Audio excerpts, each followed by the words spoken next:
ಆತ್ಮೀಯರೇ, ವಂದನೆಗಳು. ನಾನಿಂದು ನಿಮ್ಮೆದುರಿಗೆ ತಂದಂಥ ವಿಷಯ ಏನು ಅಂದರೆ, ಈ SDA FDA ಮತ್ತು ಗ್ರಾಮ ಲೆಕ್ಕಾಧಿಕಾರಿಗಳು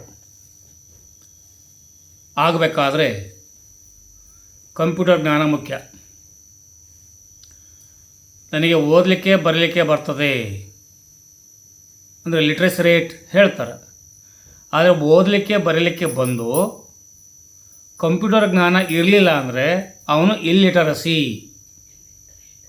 ಇಲ್ಲಿಟರೇಟ್ ಅಂತ ನಾವು ಕರಿತೇವೆ. ಯಾಕೆಂದರೆ ಓದಲಿಕ್ಕೆ ಬರಲಿಕ್ಕೆ ಬರ್ತದೆ, ಆದರೆ ಮ್ಯಾನ್ಯುವಲ್ ಆಗಿರ್ತದೆ. ಜಗತ್ತಿನಾದ್ಯಂತ ಹರಡಬೇಕಾದ್ರೆ ಕಂಪ್ಯೂಟರ್ ಜ್ಞಾನ ಬೇಕೇ ಬೇಕಾಗ್ತದೆ. ಹಾಗಾಗಿ ಇವತ್ತು ಎಲ್ಲವೂ ಕಂಪ್ಯೂಟರ್ ಮೇಲೆ ಆಗಿರೋದ್ರಿಂದ ಎಲ್ಲವೂ ಡಾಕ್ ಫೈಲು, PDF ಫೈಲು, ಇವುಗಳ ಎಕ್ಸೆಲ್ಲು, ಇನ್ನು ಏನೇನೋ ಮಾದರಿಯಲ್ಲಿ ಅವುಗಳನ್ನು ಸಂಗ್ರಹ ಮಾಡಬೇಕಾಗಿರೋದ್ರಿಂದ ಕಂಪ್ಯೂಟರ್ ಜ್ಞಾನ ಬೇಕು. ಹಾಗಾಗಿ ಇಂದು ನಿಮ್ಮ ಎದುರಿಗೆ ಕಂಪ್ಯೂಟರ್ಗೆ ಸಂಬಂಧಿಸಿದ ಒಂದಿಷ್ಟು ಪ್ರಶ್ನೋತ್ತರ ತಂದಿದ್ದೇನೆ, ಆಲಿಸಿ. ಯಾರೆಲ್ಲ ಸಬ್ಸ್ಕ್ರೈಬ್ ಮಾಡ್ಕೊಂಡಿಲ್ಲ ಸಬ್ಸ್ಕ್ರೈಬ್ ಮಾಡ್ಕೊಳ್ಳಿ. ಇನ್ನು ಮುಂದಿನ ಸಂಚಿಕೆಗಳಲ್ಲಿ ಇನ್ನೂ ಉತ್ತಮ ಸಂಚಿಕೆಗಳು ನಿಮ್ಮ ಎದುರಿಗೆ ತರಲಿದ್ದೇನೆ.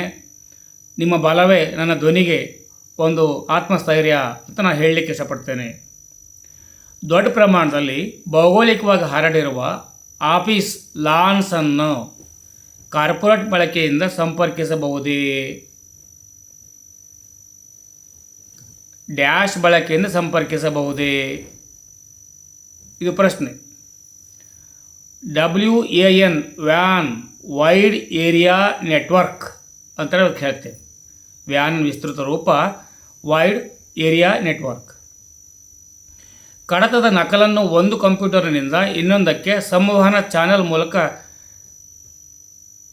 ಸರಿಸಲು ಏನೆಂದು ಕರೆಯುತ್ತಾರೆ? ಒಂದು ಫೈಲನ್ನು ಇನ್ನೊಂದು ಫೈಲಿಗೆ ನಾವು ಅದನ್ನು ಸಂವಹನ ಮಾಡ್ತೇವೆ, ಟ್ರಾನ್ಸ್ಫರ್ ಮಾಡ್ತೇವೆ. ಅದಕ್ಕೆ ಏನಂತ ಕರೀತಾರೆ? ಏನಿಲ್ಲ, ಅದಕ್ಕೆ ಫೈಲ್ ವರ್ಗಾವಣೆ, ಫೈಲ್ ಟ್ರಾನ್ಸ್ಫರ್ ಅಂತ ನಾವು ಕರಿಬೋದು. Just file transfer. ಸ್ವಯಂ ಚಾಲಿತ ಸಂಸ್ಥೆಗಳಲ್ಲಿ ದೊಡ್ಡ ವಹಿವಾಟು ಪ್ರಕ್ರಿಯೆ ವ್ಯವಸ್ಥೆಗಳು ಬಳಸುತ್ತವೆ. ಹೌದು, ಬಳಸ್ತವೆ. ಏನೇನು ಬಳಸ್ತವೆ? ಪ್ಯಾಟ್ ಸಂಸ್ಕರಣೆ ಮಾಡಿ ಬಳಸ್ತವೆ. MICR ಎಂದರೆ, ಇದ್ರ ವಿಸ್ತೃತ ರೂಪ ಬರೀಬೇಕಿಲ್ಲಿ, ಮ್ಯಾಗ್ನೆಟಿಕ್ ಇಂಕ್ ಕ್ಯಾರೆಕ್ಟರ್ ರೀಡರ್ ಅಂಥೇಳಿ. MICR ಅಂದರೆ ಮ್ಯಾಗ್ನೆಟಿಕ್ ಇಂಕ್ ಕ್ಯಾರೆಕ್ಟರ್ ರೀಡರ್. ಒಂದನೇ ಎಲೆಕ್ಟ್ರಾನಿಕ್ ಕಂಪ್ಯೂಟರ್ನ ಹೆಸರು ENIAC, ಇನಾಯ್ಕ್ ಅಂತ ನಾವು ಕರಿಬೋದು. ASCII ಕೋಡಿಂಗ್ ವ್ಯವಸ್ಥೆಯಲ್ಲಿ ವಿವಿಧ ಅಕ್ಷರಗಳ ಸಂಖ್ಯೆ 1024. MSIC ಎಂದರೆ ಮಧ್ಯಮ ಪ್ರಮಾಣ ಇಂಟಿಗ್ರೇಟೆಡ್ ಸರ್ಕ್ಯೂಟ್ಗಳು.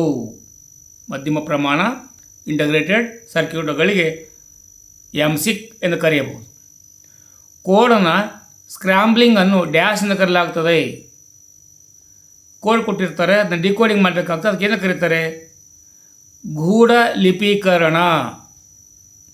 ಮೊದಲ ಕಂಪ್ಯೂಟರ್ಗಳನ್ನು ಡ್ಯಾಶ್ ಬಳಸಿ ಪ್ರೋಗ್ರಾಮ್ ಮಾಡಲಾಗಿದೆ. ಮೊದಲು ಬಂದಂಥ ಕಂಪ್ಯೂಟರ್ಗಳನ್ನು ಏನನ್ನು ಬಳಸಿ ಪ್ರೋಗ್ರಾಮ್ ಮಾಡಿದ್ದಾರೆ ಅಂತ. ಇದಕ್ಕೆ ನಾವು ಹೇಳ್ತೇವೆ ಯಂತ್ರ ಭಾಷೆ. ಸರಿಯಾಗಿ ಕೆಲಸ ಮಾಡುವುದನ್ನು ತಡೆಯುವ ಕಂಪ್ಯೂಟರ್ ಪ್ರೋಗ್ರಾಮ್ನಲ್ಲಿನ ದೋಷವನ್ನು ಡ್ಯಾಶ್ ಎಂದು ಕರೆಯಲಾಗುತ್ತದೆ. ಸರಿಯಾಗಿ ಕೆಲಸ ಮಾಡುವುದನ್ನು ತಡೆಯುವ ಕಂಪ್ಯೂಟರ್ ಪ್ರೋಗ್ರಾಮ್ನಲ್ಲಿನ ದೋಷವನ್ನು ಡ್ಯಾಶ್ ಎಂದು ಕರೆಯಲಾಗುತ್ತದೆ. ಏನಂತ ಕರಿತೇವಪ್ಪ ಅಂದರೆ ಬಗ್ ಅಂತ ಕರಿತೇವೆ. ನಾವು ಒಂದು ವಿಂಡೋ ಓಪನ್ ಮಾಡಿ ಮತ್ತೊಂದು ವಿಂಡೋ ಓಪನ್ ಮಾಡಿ ವರ್ಕ್ ಮಾಡ್ತಾ ಹೋದರೆ ಯಾವುದೋ ಒಂದು ನಮ್ಮ ಫೈಲಿನೊಳಗಡೆ ಅಡ್ಕೊಂಡ್ಬಿಟ್ಟು ಅದು ವರ್ಕ್ ಮೂವ್ ಮಾಡೋದು ನಿಲ್ಲಿಸಿಬಿಡ್ತದೆ. ಅದಕ್ಕೆ ಬಗ್ ಅಂತ ನಾವು ಕರಿತೇವೆ. ಯಾವ ಬಟನ್ ಅಕ್ಷರಮಾಲೆ ಅಥವಾ ಅಕ್ಷರಗಳನ್ನು ದೊಡ್ಡಕ್ಷರದಲ್ಲಿ ಮತ್ತು ಸಣ್ಣಕ್ಷರದಲ್ಲಿ ಮತ್ತು ಸಂಖ್ಯೆಗಳನ್ನು ಹೆಚ್ಚಿ ಚಿಹ್ನೆಗಳಾಗಿ ಮಾಡುತ್ತದೆ? ಯಾವ ಬಟನ್ ಅಕ್ಷರಮಾಲೆ ಅಥವಾ ಅಕ್ಷರಗಳನ್ನು ದೊಡ್ಡಕ್ಷರದಲ್ಲಿ ಅಥವಾ ಸಣ್ಣಕ್ಷರದಲ್ಲಿ ಮತ್ತು ಸಂಖ್ಯೆಗಳನ್ನು ಚಿಹ್ನೆಗಳಾಗಿ ಮಾಡುತ್ತದೆ? ಅದಕ್ಕೆ ನಾವು ಹೇಳ್ತೇವೆ ಶಿಫ್ಟ್ ಅಂತ ಇರ್ತದೆ. ಕೀ ಐಕಾನ್ ಅದನ್ನು ಒತ್ತಬೇಕು. ಕಂಪ್ಯೂಟರನ್ನು ಸ್ವಿಚ್ ಮಾಡಿದಾಗ ಬೂಟಿಂಗ್ ಪ್ರಕ್ರಿಯೆಯು ನಿರ್ವಹಿಸುತ್ತದೆ. ಯಾವುದು ಬೂಟಿಂಗ್ ಪ್ರಕ್ರಿಯೆ ಅಂತ ಕೇಳ್ತಿದ್ದಾರೆ ಇಲ್ಲಿ. ಸ್ವಯಂ ಪರೀಕ್ಷೆಯಲ್ಲಿ ಪವರ್ ಬೂಟಿಂಗ್ ಪ್ರಕ್ರಿಯೆ ನಡೀತಿರ್ತದೆ. ನಾವು ಒಂದ್ಸಲ ಕಂಪ್ಯೂಟರ್ ಆನ್ ಮಾಡಿದಾಗ ಇಮಿಡಿಯೇಟ್ ಓಪನ್ ಆಗೋದಿಲ್ಲ ವಿಂಡೋ ನಮಗೆ. ಅದು ಇಡೀ ಸ್ಕ್ರೀನ್ ಮೇಲೆ ಬರ್ತಾ ಇರ್ತದೆ, ಕೆಳಗಡೆ ತೋರಿಸ್ತದೆ ಬೂಟಿಂಗ್ ಅಂಥೇಳಿ. ನಾವೇನು ಮಾಡಬಾರ್ದು, ಅದಕ್ಕದೇ ತನ್ನ ಮೊದಲನೇ ಸ್ಥಾನ ಹೊಂದ್ಕೊಳ್ಳಿಕ್ಕೆ ಪ್ರಯತ್ನ ಮಾಡ್ತಾ ಇರ್ತದೆ. ಮತ್ತೇನಾದ್ರು ನಾವು ಬಟನ್ ಒತ್ತಿದ್ವಿ ಅಂದರೆ ಮತ್ತೆ ಕಂಪ್ಯೂಟರ್ ತೆಗೆದುಕೊಂಡೋಗಿ ತಂತ್ರಜ್ಞರ ಬಳಿ ಹೋಗಬೇಕಾಗ್ತದೆ. ವರ್ಡ್, ಪವರ್ ಪಾಯಿಂಟ್ ಅಂತಹ ಯಾವ ಸಾಫ್ಟ್ವೇರ್ ಅನ್ನು ಅಂತಿಮ ಬಳಕೆದಾರರು ಹೆಚ್ಚಾಗಿ ಬಳಸುತ್ತಾರೆ? Application software. ಪ್ರಿಂಟರ್ನ ಔಟ್ಪುಟ್ನ ಗುಣಮಟ್ಟದ ಮಾಪನದ ಘಟಕ ಯಾವುದು ಅಂತ. ಪ್ರತಿ ಚದರ ಇಂಚಿಗೆ ಡಾಟ್ ಇರ್ತದೆ. 5ನೇ ತಲೆಮಾರಿನ ಕಂಪ್ಯೂಟರ್ನ ಸ್ವಿಚಿಂಗ್ ಸಾಧನ VISI. ಡ್ಯಾಶ್ ವೇಗವನ್ನು ಅಳೆಯಲು ಘಟಕ KIPS ಕಿಪ್ಸ್ ಅನ್ನು ಬಳಸಲಾಗುತ್ತದೆ. ಪ್ರೊಸೆಸರ್. ಡಾಸ್ ಎಂದರೆ ಡಿಸ್ಕ್ ಆಪರೇಟಿಂಗ್ ಸಿಸ್ಟಮ್. ಪ್ರಾಥಮಿಕವಾಗಿ ಬಳಸುವ ಕಂಪ್ಯೂಟರ್ಗಳಲ್ಲಿ ಜಾಯ್ಸ್ಟಿಕ್ ಎಂದರೇನು? ಜಾಯ್ಸ್ಟಿಕ್ ಅಂದರೆ ಕಂಪ್ಯೂಟರ್ ಗೇಮಿಂಗ್. ಸಾಮಾನ್ಯವಾಗಿ ನಾವೇನು ಶಿಕ್ಷಕ ಮಂದಿ ಬಳಸ್ತಾ ಇರ್ತೇವೆ, ಅವು ಅವ್ರ ಲೆಕ್ಕದ ಕಂಪ್ಯೂಟರ್ಗಳೆಲ್ಲ. ಉನ್ನತ ಶಿಕ್ಷಣ ಕಲಿಯುವಂತಹ ವಿದ್ಯಾರ್ಥಿಗಳು ಬಳಸುವಂಥ ಕಂಪ್ಯೂಟರ್ಗಳಿಗೆ ನಾವು ಹೇಳ್ತೇವೆ ಗೇಮಿಂಗ್ ಕಂಪ್ಯೂಟರ್ ಅಂತೇಳಿ. 1999ರಲ್ಲಿ ಮೆಲಿಸಾ ವೈರಸ್ ವ್ಯಾಪಕವಾಗಿ ಪ್ರಚಾರವಾಯಿತು. ಹೌದೇ? ಇಮೇಲ್ ವೈರಸ್ ನಮ್ಮ ಮುಖಾಂತರ ಬರ್ತದೆ. ಕಂಪ್ಯೂಟರನ್ನು ರೀಬೂಟ್ ಮಾಡಲು ಈ ಕೆಳಗಿನ ಯಾವ ಆಜ್ಞೆಗಳನ್ನು ನೀಡಲಾಗಿದೆ? ಅಲ್ಲಿ Ctrl+Alt+Delete. Ctrl+Alt+Delete ಪ್ರೆಸ್ ಮಾಡಿದಾಗ ಅದು ರೀಬೂಟ್ ಆಗ್ತದೆ. ಪ್ರೋಗ್ರಾಮ್ನಲ್ಲಿ ದೋಷಗಳನ್ನು ಸರಿಪಡಿಸುವುದು ಎಂದರೇನು? ಅಂದರೆ ಡಿಬಗ್ ಮಾಡಲಾಗುತ್ತದೆ ಅಂತ. BCD ಡ್ಯಾಶ್ ಅಂದರೆ ಬೈನರಿ ಕೋಡೆಡ್ ದಶಮಾಂಶ. ಯಾವ ರೀತಿಯ ವೈರಸ್ ಸ್ವತಃ ಪುನರುತ್ಪಾದಿಸಲು ಕಂಪ್ಯೂಟರ್ ಹೋಸ್ಟ್ಗಳನ್ನು ಬಳಸುತ್ತದೆ? ಯಾವ ರೀತಿಯ ವೈರಸ್ ಸ್ವತಃ ಪುನರುತ್ಪಾದಿಸಲು ಕಂಪ್ಯೂಟರ್ ಹೋಸ್ಟ್ಗಳನ್ನು ಬಳಸುತ್ತದೆ? ವರ್ಮ್ ಅಂತ ಕರೀತೇವೆ. SMTP, FTP ಮತ್ತು DNS ಡ್ಯಾಶ್ ಲೇಯರ್ನ ಅಪ್ಲಿಕೇಶನ್ಗಳು. ಅಪ್ಲಿಕೇಶನ್ಗಳಂತ ನೋಡಿ ಅವು. ಸಂಪೂರ್ಣ ಡಾಕ್ಯುಮೆಂಟನ್ನು ಆಯ್ಕೆ ಮಾಡಲು ಯಾವ ಆಜ್ಞೆಯನ್ನು ಬಳಸಲಾಗುತ್ತದೆ? Ctrl+A. ಕೋಬಲ್ ಎಂಬುದು ಡ್ಯಾಶ್ ಎಂಬುದರ ಸಂಕ್ಷಿಪ್ತ ರೂಪ. ಸಾಮಾನ್ಯ ವ್ಯವಹಾರ ಆಧಾರಿತ ಭಾಷೆ ಕೋಬಾಲ್. ಒಂದು ಸಮಯದಲ್ಲಿ ಒಂದಕ್ಕಿಂತ ಹೆಚ್ಚು ಅಪ್ಲಿಕೇಶನ್ಗಳನ್ನು ಚಲಾಯಿಸಲು OS ಅನ್ನು ಸಾಮರ್ಥ್ಯವನ್ನು ಕರೆಯಲಾಗುತ್ತದೆ. ಅದು ಬಹುಕಾರ್ಯಕ ಅಂತ, ಆಪ್ಷನಲ್ ಸಿಸ್ಟಮ್ ಅಂತೇಳಿ. ಸೇವಾಸ್ ಬಾಕ್ಸನ್ನು ಪ್ರದರ್ಶಿಸಲು ಕ್ರಿಯಾತ್ಮಕವಾಗಿ ಒತ್ತುವ ಕೀ ಯಾವುದು? ಸೇವ್ ಅಸ್ ಬಾಕ್ಸ್ ಅಂತ ನಾವು ಮಾಡಲಿಕ್ಕೆ ಹೋಗ್ತೀವಲ್ಲ, ಫೈಲ್ ರೆಡಿ ಮಾಡ್ತೀವಿ, ಸೇವ್ ಅಸ್ ಮಾಡಬೇಕಲ್ಲ. ಸೇವ್ ಅಸ್ ಮಾಡಬೇಕಾದ್ರೆ F12 ಬಾಕ್ಸನ್ನು F12 ಕೀ ಬಟನನ್ನು ಒತ್ತಿದರೆ ಅದು ನಮ್ಮ ಇಂಡೆಕ್ಸ್ನಲ್ಲಿ ಮೇನ್ ಪೇಜ್ಗೆ ಬಂದು ಕೂತ್ಕೊಳ್ತದೆ. NOSನ ಪೂರ್ಣ ರೂಪ ನೆಟ್ವರ್ಕ್ ಆಪರೇಟಿಂಗ್ ಸಿಸ್ಟಮ್. NOS ಅಂದರೆ ನೆಟ್ವರ್ಕ್ ಆಪರೇಟಿಂಗ್ ಸಿಸ್ಟಮ್. ಸೂಚನೆಗಳನ್ನು ಸುಲಭವಾಗಿ ಅರ್ಥ ಮಾಡಿಕೊಳ್ಳುವ ಯಾವುದನ್ನಾದರೂ ಹೇಳಲಾಗುತ್ತದೆಯೇ? ? ಹೌದು, ಆನ್ಲಾಗ್ ಡೇಟಾ. ಮೋಡೆಮ್ ಅನ್ನು A-ಗೆ ಸಂಪರ್ಕಿಸಲಾಗಿದೆ. ಹೌದು, ದೂರವಾಣಿ ಮಾರ್ಗ ಅಂತ. ಮಾನಿಟರ್ನ ರಿಫ್ರೆಶ್ ದರವನ್ನು ಅಳೆಯಲಾಗುತ್ತದೆ. ಹೌದು, ಹರ್ಟ್ಸ್ ಅಂತ ಕರಿತೇವೆ ಮಾನಿಟರ್ನ. ಮೊದಲ ತಲೆಮಾರಿನ ಕಂಪ್ಯೂಟರ್ನ ಮುಖ್ಯ ಅಂಶ ಯಾವುದು? ನಿರ್ವಾತ ಟ್ಯೂಬ್ ಮತ್ತು ಕವಾಟಗಳು. ಬಹುತೇಕ ಈ ಥರದ ಕಂಪ್ಯೂಟರ್ಗಳು ಇವಾಗಿಲ್ಲ, ಇವೆಲ್ಲ ಮೂಲೆ ಸೇರಿಬಿಟ್ಟಿದೆ.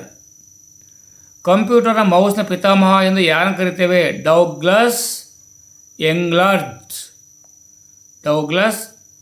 ಎಂಗ್ಲಾರ್ಟ್. ವಿನಾಶಕಾರಿ ಕಾರ್ಯಗಳನ್ನು ಏಕಕಾಲದಲ್ಲಿ ಅನುಮತಿಸುವಾಗ ಉಪಯುಕ್ತ ಕಾರ್ಯವನ್ನು ನಿರ್ವಹಿಸುವ ಪ್ರೋಗ್ರಾಮ್ ಟ್ರೋಜನ್ ಹಾರ್ಸ್ ಅಂತ ಕರೀತೇವೆ. ನೆಟ್ವರ್ಕಲ್ಲಿ ಸಾಧನಗಳ ಜ್ಯಾಮಿತಿಯ ಜೋಡಣೆಯನ್ನು ಕರೆಯಲಾಗುತ್ತದೆ. ಅಂದರೆ ಏನಂತ ಕರಿತೇವೆ ಅಂತ, ಅದಕ್ಕೆ ಸ್ಥಳಶಾಸ್ತ್ರ ಅಂತ ಕರಿತೇವೆ.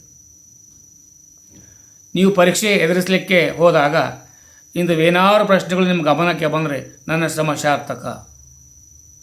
ಯಾಕೆಂದರೆ ಇದು ಸ್ಪರ್ಧಾರ್ಥಿಗಳಿಗೆ ಅಂತಲ್ಲ, ಪ್ರತಿಯೊಬ್ಬ ನಾಗರಿಕರು ಇಂದು ತಮ್ಮೆಲ್ಲ ವ್ಯವಹಾರಗಳನ್ನು ಕಂಪ್ಯೂಟರ್ನಲ್ಲಿ ಸೇವ್ ಮಾಡಿಕೊಂಡಿರಬೇಕಾದ್ರೆ ಈ ಎಲ್ಲ ಜ್ಞಾನ ಅವಶ್ಯಕವಾಗಿರ್ತದೆ. ಈ ಎಲ್ಲ ಜ್ಞಾನ ಅವಶ್ಯಕವಾಗಿದ್ದರೆ ನಾವು ನಮ್ಮ ಕಂಪ್ಯೂಟರ್ಗಳಲ್ಲಿ ನಮ್ಮ ದಾಖಲೆಗಳನ್ನು ಸುರಕ್ಷಿತವಾಗಿ ಇಟ್ಕೊಳ್ಬೋದು. ಕಂಪ್ಯೂಟರ್ ಪ್ರಕ್ರಿಯೆಯ ಮೂಲ ಗುರಿಯು ಡೇಟಾವನ್ನು ಡ್ಯಾಶ್ ಆಗಿ ಪರಿವರ್ತಿಸುವುದು. ಏನಲ್ಲಿ ಇನ್ಫಾರ್ಮೇಷನ್ ಆಗಿ ಕನ್ವರ್ಟ್ ಮಾಡುತ್ತೆ, ಅದನ್ನು ನಾವು ಮಾಹಿತಿ ಅಂತ ಕರಿತೇವೆ. CPU ಮತ್ತು ಮೆಮೊರಿ ಎಲ್ಲಿದೆ ನೋಡಿ, ಪ್ರಶ್ನೆ ಹೆಂಗಿದೆ, ಎಲ್ಲಿರ್ತದೆ ಅದು? ಅದಿರೋದೇ ಮದರ್ ಬೋರ್ಡ್ನಲ್ಲಿ. CPU ಮತ್ತು ಮೆಮೊರಿ ಇರೋದು ಮದರ್ ಬೋರ್ಡ್ನಲ್ಲಿ. IBM ಕಂಪನಿ ಸ್ಥಾಪಕ ಎಂದು ಯಾರನ್ನು ಕರೆಯುತ್ತಾರೆ? Thomas J Watson. ಕಂಪ್ಯೂಟರ್ ಪರದೆಯ ಮೇಲಿನ ಚಿತ್ರವು ಡ್ಯಾಶ್ನಿಂದ ಮಾಡಲ್ಪಟ್ಟಿದೆ, ಪಿಕ್ಸೆಲ್ಗಳು.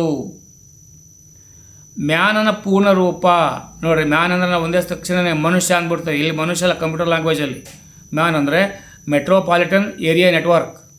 ಮ್ಯಾನ್ ಅಂದರೆ ಮೆಟ್ರೋಪಾಲಿಟನ್ ಏರಿಯಾ ನೆಟ್ವರ್ಕ್. ನಾವು ಮನುಷ್ಯರಾದವರು ಕೂಡ ಇಂತಹ ಮ್ಯಾನ್ಗಳಾಗಬೇಕು. ಇಂತಹ ಮ್ಯಾನ್ಗಳಾದರೆ ನಾವೇನಾದರೂ ಮಾಡಲಿಕ್ಕೆ ಸಾಧ್ಯ. ಆಕಸ್ಮಿಕವಾಗಿ ಅಳಿಸಲಾದ ಫೈಲ್ಗಳನ್ನು ಮರುಪಡೆಯಲು ಡ್ಯಾಶ್ನಲ್ಲಿ ಯಾವ ಆಜ್ಞೆಯನ್ನು ಬಳಸಬಹುದು? ಅಳಿಸಿ ಹಾಕು, ಡಿಲೀಟ್ ಅಂತ ಇರ್ತದೆ. ಅದನ್ನ ಸಂಪೂರ್ಣ ಪ್ರೋಗ್ರಾಮನ್ನು ಒಂದೇ ಸಮಯದಲ್ಲಿ ಯಂತ್ರ ಭಾಷೆಗೆ ಪರಿವರ್ತಿಸುವ ಕಂಪ್ಯೂಟರ್ನ ಪ್ರೋಗ್ರಾಮನ್ನು ಡ್ಯಾಶ್ನ ಕರೆಯಲಾಗ್ತದೆ, ಪಾತ್ರಗಳು. ಮೈಕ್ರೋಸಾಫ್ಟ್ ಕಂಪನಿಯ ಯಾವ ವರ್ಷದಲ್ಲಿ ಸ್ಥಾಪಿಸಲಾಯಿತು? ನೋಡಿ, ಇವೆಲ್ಲ ನೆನಪಿಟ್ಕೋಬೇಕು. ಮೈಕ್ರೋಸಾಫ್ಟ್ ಕಂಪನಿ ಯಾವ ವರ್ಷ ಸ್ಥಾಪನೆ ಮಾಡಿದರು? 1970 ಸ್ಥಾಪನೆ ಮಾಡಿದರು. ಇಲ್ಲಿಗೆ 50 ವರ್ಷ ಆಯಿತು. ಗ್ರಾಫಿಕ್ ಡೆಸ್ಕ್ಟಾಪ್ ಪರಿಸರವನ್ನು ಸಂಘಟಿಸುವ ಮತ್ತು ಬಳಸುವ ವೈಯಕ್ತಿಕ ಕಂಪ್ಯೂಟರ್ ಆಪರೇಟಿಂಗ್ ಸಿಸ್ಟಮ್ ಯಾವುದು? ವಿಂಡೋಸ್. ಲೈಟ್ ಪೆನ್ ಮತ್ತು ಜಾಯ್ಸ್ಟಿಕ್ ಎಂದರೇನು? ಇವಕ್ಕೆ ನಾವೇನು ಹೇಳ್ತೀವಿ ಅಂದರೆ ಇನ್ಪುಟ್ ಸಾಧನಗಳು. ಅರ್ಧ ಬೈಟ್ ಅನ್ನು ಏನು ಕರೆಯುತ್ತಾರೆ? ಅರ್ಧ ಬೈಟನ್ನು ಮೆಲ್ಲಗೆ.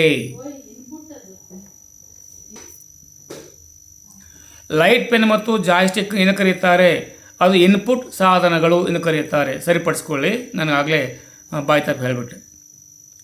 SMPS ಎಂದರೆ switch mode power supply. Switch mode power ಸಪ್ಲೈಗೆ SMPS. MS ವರ್ಡ್ನಲ್ಲಿ ಪಠ್ಯ ದಾಖಲೆಯ ನೋಟ ಮತ್ತು ಸ್ಥಾನವನ್ನು ಬದಲಾಯಿಸಲು ನಾವು ಏನು ಬಳಸುತ್ತೇವೆ? ಫಾರ್ಮ್ಯಾಟಿಂಗ್. ಒಂದು ಡ್ಯಾಶ್ ಅಂದಾಜು 1 ಮಿಲಿಯನ್ ಬೈಟ್ಗಳು, ಮೆಗಾಬೈಟ್.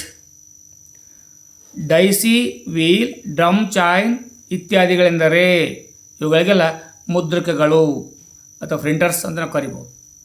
XML ಎಂದರೆ ವಿಸ್ತರಿಸಬಹುದಾದ ಮಾರ್ಕ್ ಆಫ್ ಭಾಷೆ, ಮಾರ್ಕ್ ಲ್ಯಾಂಗ್ವೇಜ್ ಅಂತ. HTTP ಪ್ರೋಟೋಕಾಲ್ ಯಾವ ರೀತಿಯ ಯೋಜನೆಯಕಾರಿಯಾಗಿದೆ? HTTP ಪ್ರೋಟೋಕಾಲ್ ಯಾವ ರೀತಿಯ ಯೋಜನೆಯಾಗಿದೆ? ಇದು ವಿನಂತಿ ಅಥವಾ ಪ್ರತಿಕ್ರಿಯೆ. ಮ್ಯಾಗ್ನೆಟಿಕ್ ಡಿಸ್ಕ್ ಒಂದು ಉದಾಹರಣೆಯಾಗಿದೆ. Secondary memory. ಕಂಪ್ಯೂಟರ್ಗಳ ಪರಿಭಾಷೆಯಲ್ಲಿ OSI ಇವು ಅರ್ಥವೇನು? ಸಿಸ್ಟಮ್ ಇಂಟರ್ಕನೆಕ್ಷನ್ ಓಪನಿಂಗ್ ಅಂತ. ಯಾವ ರೀತಿಯ ಶೇಖರಣವು ಸಾಧನವು ಬಯೋಸ್ ಆಗಿದೆ? ಪ್ರಾಥಮಿಕ, ಪ್ರೈಮರಿ. ಎಕ್ಸೆಲ್ 2007 ಫೈಲ್ಗಳ ವಿಸ್ತರಣೆ ಪ್ರಕಾರ ಯಾವುದು? XISX. ಇದರ ಕಂಪ್ಯೂಟರ್ ಲ್ಯಾಂಗ್ವೇಜ್ ಕೋಡ್ ಇದೆ. ವೈಯಕ್ತಿಕ ಮಾಹಿತಿಯನ್ನು ಸಂಗ್ರಹಿಸುವುದು ಮತ್ತು ಪರಿಣಾಮಕಾರಿಯಾಗಿ ಇನ್ನೊಬ್ಬ ವ್ಯಕ್ತಿಯಂತೆ ನಡೆಸುವುದನ್ನು ಅಪರಾಧ ಎಂದು ಗುರುತಿಸಲಾಗುತ್ತದೆ. Dash question mark. ಗುರುತಿನ ಕಳ್ಳತನ. ಡಾಕ್ಯುಮೆಂಟ್ನಲ್ಲಿ ಪಠ್ಯದ ಸಾಲುಗಳು ನಡುವಿನ ಲಂಬವಾದ ಜಾಗದ ಪ್ರಮಾಣವನ್ನು ಡ್ಯಾಶ್ ಎಂದು ಕರೆಯಲಾಗುತ್ತದೆ. ಪ್ರಾರಂಭ ಮಾಡ್ಕೊಳ್ತಾ ಹೋಗ್ತೇವೆ, ಲಂಬವಾಗಿರುತ್ತೆ, ಅದನ್ನು ನಾವು ಅಲ್ಲೇನು ಮಾಡಬೇಕು? ಅದು ಏನು ಕರಿತೇವೆ? ಇದಕ್ಕೆ ಸಾಲಿನ ಅಂತರ ಅಂದರೆ difference between the lines, length ಅಂತೇಳಿ. ಗಣಕು ಡ್ಯಾಶ್ ಹೊಂದಿಲ್ಲದಿದ್ದರೆ ಅದನ್ನು ಬೂಟ್ ಮಾಡಲು ಸಾಧ್ಯವಿಲ್ಲವೇ? ಸಾಧ್ಯ ಇದೆ. ಬೂಟಿಂಗ್ ಸಿಸ್ಟಮ್, ಆಪರೇಟಿಂಗ್ ಸಿಸ್ಟಮ್ ಮಾಡಿದಾಗ ಆಗ್ತದೆ, ಬೂಟ್ ಆಗ್ತದೆ.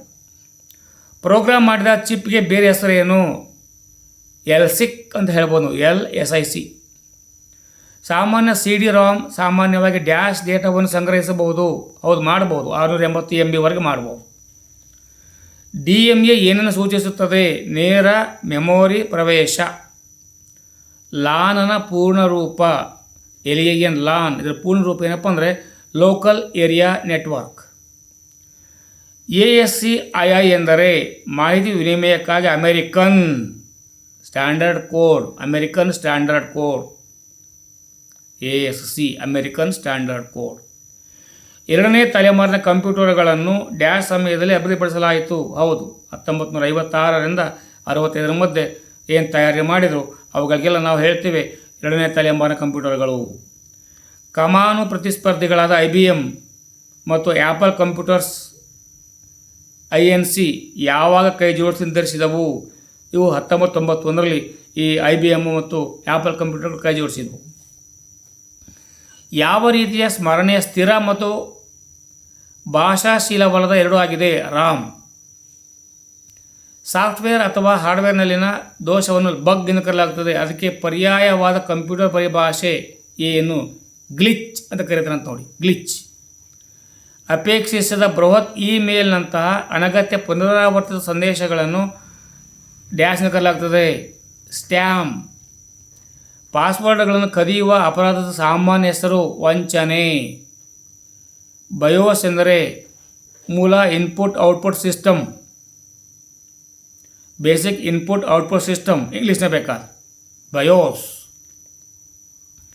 ಸಿ ಪ್ರೋಗ್ರಾಮಿಂಗ್ ಭಾಷೆಯ ಪಿತಾಮಹ ಅದು ಯಾರನ್ನು ಕರಿತೇವೆ?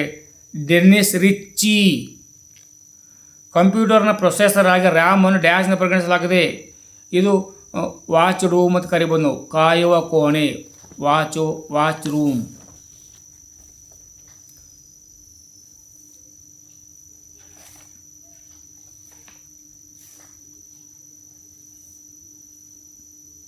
ಅದನ್ನೇ ಆಂಗ್ಲ ಭಾಷೆಯಲ್ಲಿ ಮತ್ತೊಮ್ಮೆ ನಿಮ್ಮ ಎದುರು ತರಲಿಕ್ಕೆ ಪ್ರಯತ್ನ ಮಾಡ್ತೇನೆ.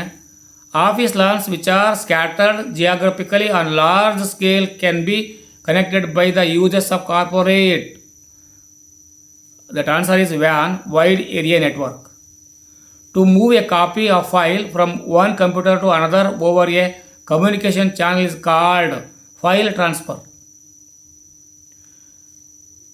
Large transaction processing systems is automated organizations use dash batch processing. Micro stands for magnetic link character reader, ink character reader. Name of first electronic computer, ENIAC.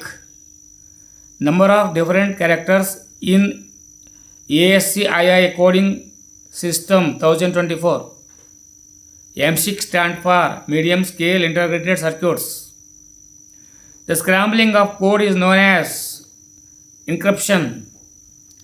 The first computer were programmed using dash machine language. A fault in a computer program which prevents it from working correctly is known as dash bug. Which button makes alphabet or letters in uppercase and lowercase and number of symbols? We are seeing their shift. When a computer is switched on, the booting process performs dash power on self test. What is the software frequently utilized by and users called like Word or PowerPoint? Answer this one. Application software. Unit of measurement of the output quality of a printer. Data per square inches. Switching device of 5th generation computer is VLSI. The unit KIPS is used to measure the speed of dash processor. DOS stands for Disk Operating System. What is a joystick? Primarily in computers used for computer gaming. In 1919, the Melissa virus was a widely published email virus. Which of the following commands is given to reboot the computer? Control plus Alt plus Delete.